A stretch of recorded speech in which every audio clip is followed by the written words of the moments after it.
Welcome to Coaches Weekly. I'm CJ Selner here with head men's baseball coach Mike Stawski. Coach, congratulations for the final time, hopefully, on being the head coach this year. It has to feel good to move up in the same program. Yes, thank you very much. Yeah, it's I can't say it's a long time coming. I was only here for 2 years, but I was given a lot of responsibilities by Coach Smith, and I felt like I was with him the whole time he was doing his job, and so the transition for me to go into head coaching was super easy, and the guys took it well, and I had a lot of support from the athletic department and the school, school-wide. So it was an easy transition for me. Well, let's get right into it. Cougars kicking off the season in St. Louis this week. First, we'll talk about how you've thought the preseason has gone. I know you changed up a few things, obviously, of being a part of the program for so long as I was. So talk about how you did things this year. We got to a lot more teaching. I think we're very, very talented, but we didn't get away from, doing our normal routine and hitting every day and that kind of thing. But we did a ton of teaching. We did a lot of one-on-one work. We instituted a few different practices, which we called just getting your work in, which basically is we want the guys to focus on what their deficiencies are. It's real easy to go in and hit fastballs in the cage for an hour when you're good at hitting fastballs. Can you stand there for an hour and look at breaking balls when you're not good at doing that? So we gave them. It was about 1 time a week or 1.5 times a week. We gave them a chance to work on everything that they were struggling at, and they got to pick what they worked at. And one-on-one with the coach and players were getting involved. So I think that this year our preseason has gone tremendous because we've put a lot of the emphasis back into the guys' hands on what they want to do and what they need to do to get better. So it's not only helping our strengths, but it's kind of taking our weaknesses out of our game. Kind of buying into the thought that it's their program over a dictator running the program. Yeah, the first meeting we ever had, the only thing I asked out of them, we asked a lot, but the only thing I said is, let's get away from the coaches versus players mentality. A lot of times that's what this is at every sport. It's a matter of what can the players get away with that the coaches won't find out and vice versa. And we just said, we want to create the regional atmosphere every day. In the regional, it's all of us against everyone else. It's the whole baseball team, including the coaches and the fans, against everyone else that's there. But then we get back to campus in August, and all of a sudden, again, it's players versus coaches. And we wanted to make that, we wanted to get rid of that. So we have tried to instill this. We're all in this together, and we've given them a voice on the team, and I think that they've really taken to it, young and old. Well, before we get into all the players and expectations that way, talk about your coaching staff. Obviously, a lot of changes. A couple of guys have moved up from graduating seniors to on your coaching staff, and the few changes. Right. So we've hired Colin Connor. So he's taken over as a head assistant. He works with our catchers and obviously runs the entire offense. He took my position over. Unbelievable coach, young, energetic. He'll have a long career in baseball, but he kind of makes this engine run a little bit. He keeps the guys on their toes, and he's brought a different type of teaching ability to the game, and the guys, I feel, are learning so much from our hitting coaches because Colin's the one kind of pushing that engine. Our other full-time coach is someone that everyone knows, is Sean Miller. He's been around for, I think, 7 or 8 years now. He was our GA last year. We've promoted him to a full-time coach. He works with our outfielders and our hitters. From an outfield standpoint, defensively, I'm not really sure we're going to run into too many teams that are better defensively. He's done a tremendous job, and both those guys are integral in our recruiting. We've hired a GA, Tyler Shipley, out of Springfield, Missouri. He's a pitching guy, so he's such an asset to our group because it allows me to focus on the entire team during practice than just to sit with pitchers. Which so when your head coach is a pitching guy, sometimes that's what you have to do, and you miss out on the rest of the group. He's so knowledgeable, and the guys take to him so well that he's able to kind of take over my staff when I'm not around. And then two faces that people know are Carlos Oliveri and Jeff Von Moser, both guys that graduated last year. Obviously, Carlos had a decorated career, and those guys have come in, and they're here full-time. I say all the time jokingly, we have 6 full-time coaches. They're here every single day. They work with our guys. They're able to do some extra stuff, and our guys love it. They're getting a little bit of everything. They're getting the guys that just left, so they kind of know what they need to do.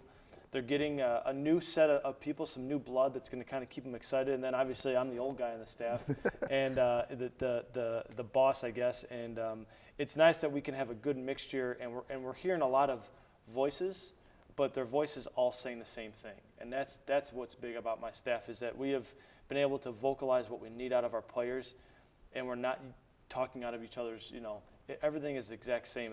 And being on the same page with your staff is crucial. Yeah, it's nice to have everybody maybe saying it a different way, but meaning the same thing. No question. Now we look towards a very exciting schedule for you guys. It kicks off this week at Webster. It's 3 games, 3 tough games. WIAC school in Oshkosh, Webster, who's ranked in the top 5 in the country, and Buena Vista. So talk about that a little bit. Yeah, we're not going to shy away from any competition. I think this is going to help us be battle tested. Obviously, our goal, is to get to a regional and win one, and it's these kind of weekends that are going to kind of help us set up for that. We don't know much about BV. We're doing a scouting report right now, so we have a handle on them now, but we haven't played them. Webster obviously is where I started my career, and Coach Courage, who's the head coach there now, who's had unbelievable success. We say all the time, it doesn't really matter who wins that game. It's going to be a really good baseball. So anybody's there is going to really be able to see a good baseball game. But that's going to be a chess match, student versus teacher type thing. And we're going to have a very similar team in how we set ourselves up. So you're going to see a lot of Concordia baseball happening on the Webster side and vice versa. Mm-hmm. You're going to see that. So that's fun. And then obviously anytime you play a WEX school, you're going to be challenged. And, this is going to be a real good test for us, and it's going to give us a chance to kind of see where we're at with things. Sometimes when you go into an early weekend against a team that you should beat, you're not really sure where you're at yet. Mm-hmm. And then you get into a team that you should be challenged by, and then they really challenge you. So we're excited about the fact that we're going to go down and have to play 3 meaningful games out of the gate. And then, the next 11 after that aren't any easier. But it's nice that we can get some good, meaningful ones right out of the bat. Now let's get into the players. We'll Sure. First start with the pitching staff. Mm-hmm. Obviously, we have Eric Palmer at the top, and you have Mike Formella back and Adam Schmidt. But we look at that, and you have young guys that are a year more experienced, and some of those guys even got to go and travel for the summer and got a lot more experience. So talk about that front end of the rotation before we get to the bullpen. Yeah, we are. We're gonna obviously Eric Palmer's kind of cemented himself as the number one.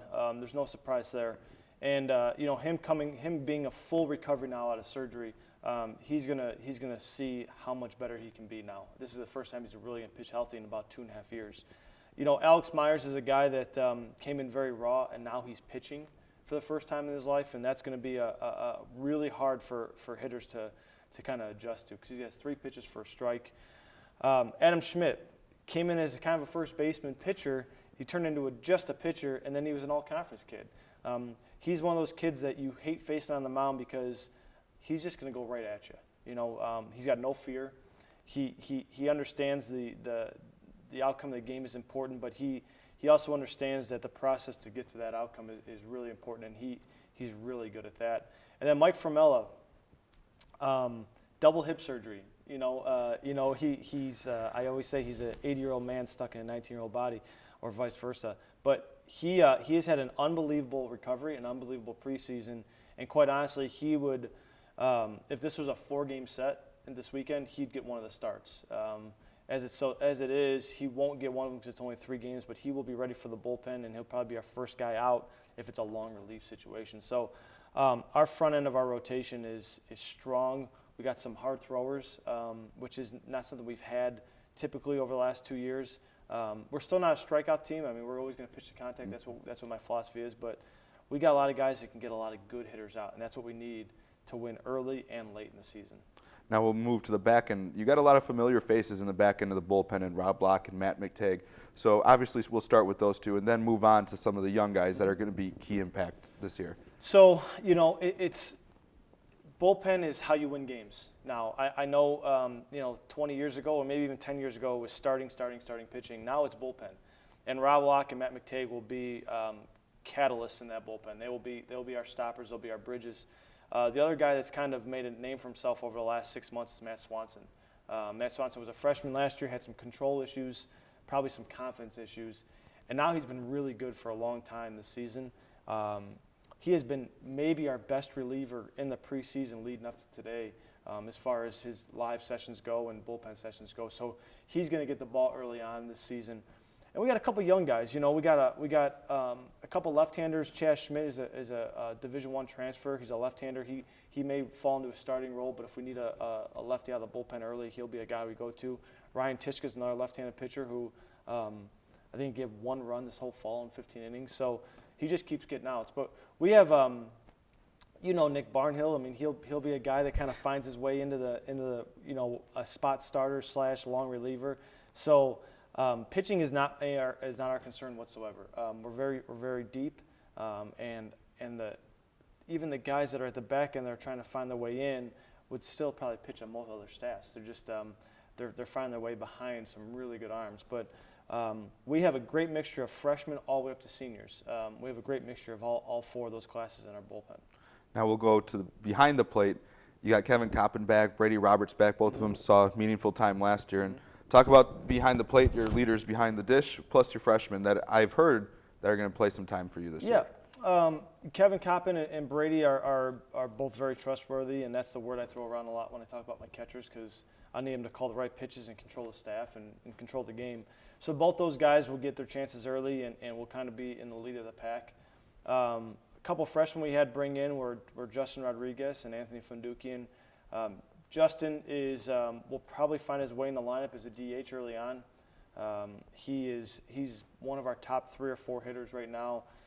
He had a tremendous fall that led into the offseason, and he's had a tremendous preseason. So he hasn't taken a step back whatsoever. If anything, he's kind of moved himself forward.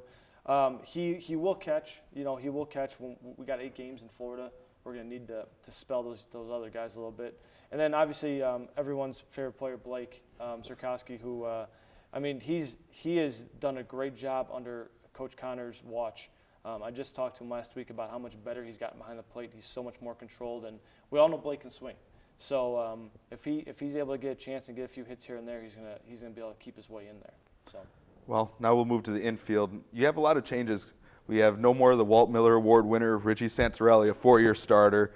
No more Gear, no more Von Moser, no more Zubricki. So a lot of changes across the dirt. I'll say this: the way opening day lineup looks like is we won't have one same starter in the infield as we did in our regional game. You know, we'll probably, you know, Brent Sporer will probably still be at first. I know he was kind of being a first baseman DH. Mitch Wilson will move to second, and that'll be a permanent move. And he's going to be just fine there. He had a great fall, and he's learned a ton. And you could tell that it looks like he's just been doing it forever. I know we had a year there where he was moving around to third base in the outfield and DHing. He'll be our second baseman probably for the next 3 years. Transfer out of UT Martin, Andrew Massey is a tremendous shortstop. He'll play short, and you know, with senior Andrew Kroenke, and it will be right behind him. And I'll tell you what, Andrew Kroenke's had a great offseason and great fall. So he's kind of pushed the pace a little bit. And then we'll probably have a freshman starting at third this year, which is actually going to move Doug Matthews to the outfield to start. You know, one of our philosophies is we're not going to look down the bench and see a bunch of really great hitters waiting for their turn. If you're a great hitter right now, you're probably going to find your way in the lineup. So Brian Van Duzer will probably be the first guy at third base with Cody Rupp right behind him, being the next guy up. And we haven't permanently moved Doug. Doug is still working out at both positions. But as of right now, if we play tomorrow, which we only play 48 hours, Doug will be in right field most likely, and Brian will start. A freshman will start at third base. So our whole entire infield has actually changed from last year. Well, now we move to the outfielder, which we have some burners in the outfield as a team that can absolutely fly. And a couple adjustments, as you said, Doug's moving out there. Plus we got Silva back, Colin back, and we're ready to go. Yeah, the outfield is the hardest thing that coaches talk about on a daily basis, because we said that the gap between probably outfielders 1 and 7 or 1 and 8 is absolutely minimal. You know, we're not fearing injury out there. We're not fearing slumps out there, because the guy that's going to go next is going to be just as good as the guy he replaced. It's not so fun for those guys out there because they're all competing with players that, you know, they have to try and beat out. But again, if we get 4 outfielders that need to be in the lineup, we'll figure out a way to get them in the lineup. You know, whether we move Doug back in or one of those guys goes to DH kind of a thing. Heck, we've even talked about moving one of our guys to first base if he's a better fit and we move Sport to DH. So You'll see familiar faces like Colin Bethrin, Joe Silva, and then a couple new faces that you'll see. Obviously, are Keegan Tyrell and Connor Brandon are both young freshmen outfielders that'll get their chance early. They've really made a name for themselves. And then a name that keeps popping up, you got Brendan Klein, who hit 350 and hit about 500 for half the season, and Kevin Garvey, who has improved unbelievably in his speed and ability, give us a good dimension. And Grant Davis, coming off shoulder surgery, was a guy that struggled this fall because he was still kind of being timid about his play.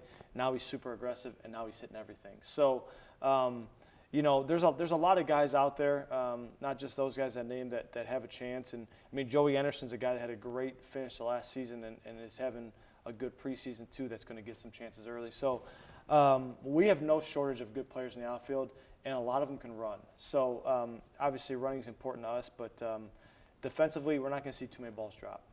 Now we got the top 30 team in the country once again here. Expectations are always high for Concordia baseball. Going for a 4th straight NACC championship, going to the regional hopefully for a 5th straight year. Talk about the expectations and how you kind of harness that to use it as motivation at the same time while not allowing the guys to get too caught up in kind of the talk. I think any coach that says, the rankings don't matter and we don't care where we're putting the rankings is probably lying. It's a great thing for our players. And I said this 2 weeks ago. Because we were picked to win the conference doesn't mean we will. Because we were picked to go back to a regional doesn't mean we will. We still have to show up and play, but it's nice that our guys get the recognition because they've worked hard for that. And the coaches have prepared for that to get that recognition, and we've recruited in a way where the success that's come before me can continue. But our guys understand, this isn't new to them. They actually take, we're ranked in the top 30. Just 2 years ago we were number 3. So they're taking the top 30 as a chip. Mm-hmm. It's not a reward to them. It's almost like, man, we're going to sneak up on teams. They don't think we're as good as we are. So our guys have enjoyed some of the attention as far as being picked to win the conference and being top 30 in all the polls, but they haven't lost sight of what we are and what we're doing. I mean, we are truly a blue collar group, and we do appreciate all the recognition we've gotten, and we're going to use that as fuel. But at the end of the day, it doesn't matter what you get picked at the beginning of the season. It's how you play at the end. And I think our guys realize that, and I know our coaches do. So we definitely have enough support to kind of keep our guys on track. Well, we look forward to seeing the Cougars back in action this weekend. Cougars in action in St. Louis this weekend. I'll have the radio call live at mixerlr.com/CU Cougars. Also can find the links on our website on the baseball schedule. For Coach Mike Stawski, I'm CJ Sellner. Thank you for watching Coaches Weekly. We'll talk to you next week, Monday.